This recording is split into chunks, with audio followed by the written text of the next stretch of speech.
Good evening and welcome to this edition of The List on UWW-TV. I'm Zach Kreider. And I'm Charlie Siegel, and for the next few minutes we'll present our top 5 sports stories of the week and discuss why they made the top 5. Did your top 5 make our list? Let's find out. At number 5, Jonathan Taylor is having a career year as he has gone for over 1,000 yards rushing on the season, the first running back to do so. Zach, with Jonathan Taylor as the Offensive Player of the Year, frontrunner, and leading the Colts' dominant season so far, does he have a case for MVP? Well, what have I been saying for weeks now on this show? Jonathan Taylor should be the clear current MVP. I mean, like we said, leads the league in rushing yards by over 200 more yards than second place. He's the leader in yards per carry, leader in total touchdowns. He's got 17 on the season, and he's just the engine for the best offense in the NFL. He's putting up video game numbers. Last game, 244 rushing yards, 3 touchdowns. He's been unbelievable. Of course, you have guys like Drake May, Matthew Stafford. They also have cases. Sam Darnold, who we talked about recently. He also deserves some consideration. But JT, far and away, should be the MVP. That would make the first non-quarterback since 2012, obviously when Adrian Peterson won it. But yeah, big shout out to this offensive line, top 3 in PFF offensive line rankings. Jonathan Taylor should be the MVP. Unfortunately, we do live in an era where the MVP is a quarterback award. Yeah. And I would love nothing more than for that to break and Jonathan Taylor to win it, but I think he is definitely a front runner for Offensive Player of the Year, let alone MVP. I would love to see him win it, but I think he is a secure lock at Offensive Player of the Year. Yeah, I would agree. And you talk about these quarterbacks too, because it is a quarterback of the year award, basically. Drake May, we've talked about this guy multiple times, and this guy looks like he could possibly take this award. At number 4, the Wisconsin Badgers beat the 23rd ranked Washington Huskies on Saturday, giving them their first win against a ranked opponent since 2021 and the first of the Luke Fickell era. Charlie, what do you make of this win for the Badgers and the rest of their season and the decision to stick with Fickell for 2026? Well, Zach, first I want to talk about the freshman linebacker Cooper Calanto with 19 tackles and Mason Posa with 11 tackles, 2.5 sacks, and a fumble recovery, who totally ignited this defense. Wisconsin's offense wasn't too flashy. Quarterback change mid-game. The starter was injured. 38 passing yards total on the whole game with 157 rushing yards. Not a pretty offensive win for the Badgers, but the win does give some momentum and a morale boost for the program that has been struggling. Something very important to mention is the season record is still poor. 3-6, 1-5 in the Big Ten, and the opponent next week is a huge challenge against the number 2 Hoosiers on the road. The Badgers have a tough week ahead of them, Zach. Yeah, I'm going to be honest, Badger fan, I have no idea how we won this game. We won 13-10 there over the Washington Huskies. I mean, let's not get it twisted. Luke Fickell should be fired. I don't know why they're sticking with him into 2026. I don't know if it's a money thing. They just don't want to buy him out. He should not be the coach of this football team. Like I said, it's a great win, but he is clearly not a leader for this team. I mean, their leading passer was their punter with 24 passing yards. I mean, that is abysmal for a guy that said he was going to come in and have an air raid offense. And, okay, your air raid offense is led by a punter on a fake punt on 4th down. It makes no sense. But obviously, big credit to this defense. They showed up, put the Huskies in difficult situations. 3rd and long, forcing 2 turnovers, like you mentioned. They played a great defensive battle.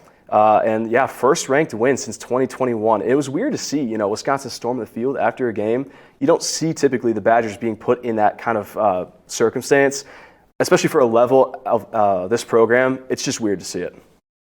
At number 3, Emmanuel Clase and Luis Ortiz have been indicted for a betting scandal they were originally investigated for in July. Bettors were in contact with the pitchers during games to rig pitches, win large amounts of money. Zach, what are more details of this case, and how does betting impact sports going forward? Well, this was a 23-page indictment charging the 2 with fraud, conspiracy, and bribery. Apparently, it was a very highly coordinated betting scandal. Essentially, they basically tipped off specific pitches being thrown in order to manipulate prop bets. They helped unnamed individuals win over $400,000. And we talked about this recently, the whole NBA scandal, kind of similar thing.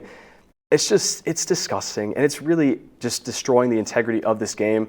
Honestly, I have it on the front of my computer here. I think we need to ban sports betting because it's really taking a turn for the worst in terms of all sports. Saw it in NBA, we see it in the MLB, and I don't think there's any reason why we can't expect it to be in all sports, NHL, NFL, and just all over the sports world. Games are less genuine. There's just no integrity to the game. I'm going to have to agree with you here. Betting has caused nothing but trouble in the sports world. But the indictment claims the bettors were given inside information in games included manipulated first pitches, for example, pitches thrown outside of the strike zone or at specific speeds to suit parlay bets. Now, Zach, this is a problem that we've been facing in the NBA and MLB. Do you think that we will see investigations spread over to other sports leagues? I think we should, because like we said, I don't think there's any reason for us to believe that it's not happening anywhere else. I mean, we still had that ongoing one with Malik Beasley in the NBA. And in terms of, baseball, we talk about, they play for the Cleveland Guardians. It's a good baseball team. And with how good Clase has been, one of the best relievers in the MLB, it's really sad to think, because they could have had a much better season than they possibly could have, because maybe he's just like destroying this team from the inside because he wants to win his friends a couple bucks. It makes no sense.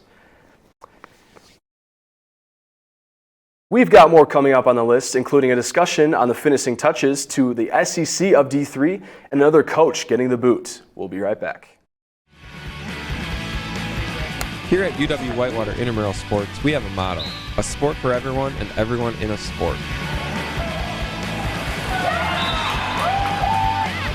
Come on!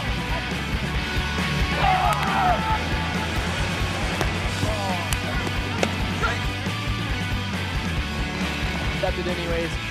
Oh, she got that. Oh, they're going to count it. Had a blast. Always have fun at intramurals.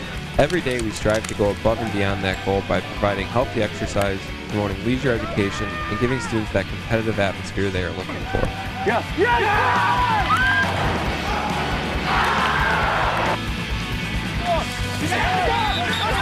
It's exciting. Brings me back to those high school days with Friday Night Lights. With our 25 different intramural sports offered, we guarantee that we have a sport for you. Go to our website and find your sport today. Matt checking in to see how Sam is doing on his project, and it's getting close to exporting now, the final step in the process.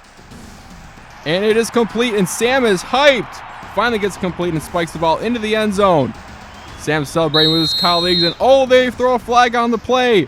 The ref's going to call excessive celebration. Sam is in disbelief and can't believe it. He tries to dispute the call, but the ref is not having any of it.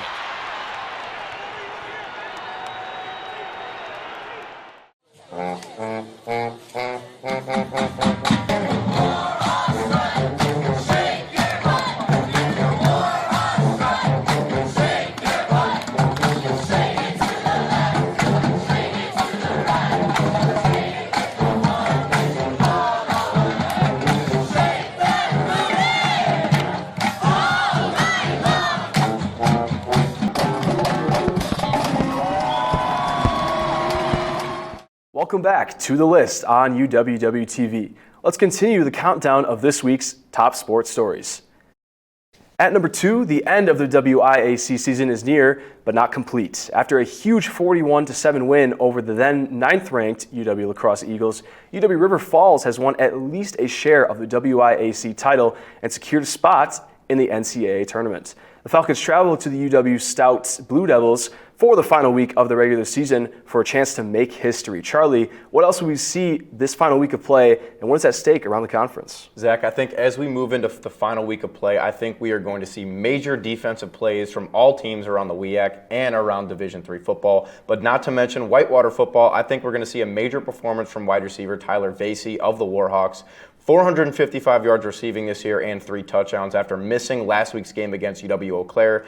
I could see him coming for a return, and a lot of greatness from Vasey and the connection from Brian Stanton for the Warhawks. Well, to start out, you have to give a huge shout out to this River Falls team. First WIAC chip since 1998 and the first outright since 1985. Obviously been a very long time coming here for River Falls. The program's turned around, under the leadership of head coach Matt Walker.